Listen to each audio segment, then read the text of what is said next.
চলতি অর্থ বছরে কৃষি ও পল্লী ঋণের লক্ষ্যমাত্রা নির্ধারণ করা হয়েছে 60,000 কোটি টাকা, যা আগের অর্থ বছরের তুলনায় 54% বেশি।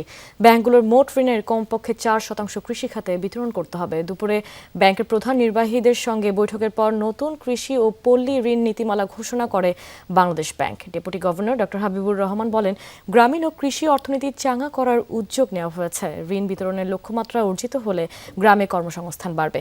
মোট ঋণের মধ্যে রাষ্ট্রায়ত্ত ও বিশেষায়িত ব্যাংকের মাধ্যমে বিতরণ করা হবে 20,500 কোটি টাকা, আর 21,000 কোটি টাকারও বেশি বিতরণ করা হবে বেসরকারি ব্যাংকের মাধ্যমে। মৎস্য ও প্রাণী সম্পদ খাতে বিনা জামানতে 5 লাখ টাকা পর্যন্ত ঋণ পাবেন কৃষক। নীতিমালায় নারী ও প্রান্তিক কৃষকদের মাঝে ঋণ বিতরণে বিশেষ গুরুত্ব দেওয়া হয়েছে।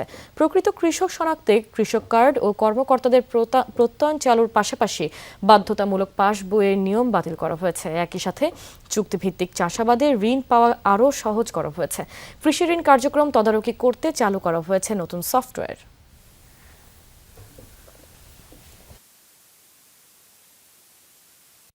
যে অবদান আমাদের জাতীয় আয়, আমরা যদি 10% ধরি, আর কৃষি ঋণের যে শেয়ার, টোটাল ক্রেডিটের শেয়ার, সেটা হচ্ছে 2.5%। এটা অসামঞ্জস্যপূর্ণ মনে হচ্ছে।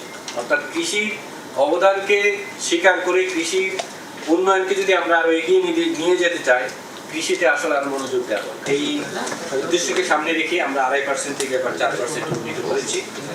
এটা ভবিষ্যতে আরো বৃদ্ধি পাবে, যাতে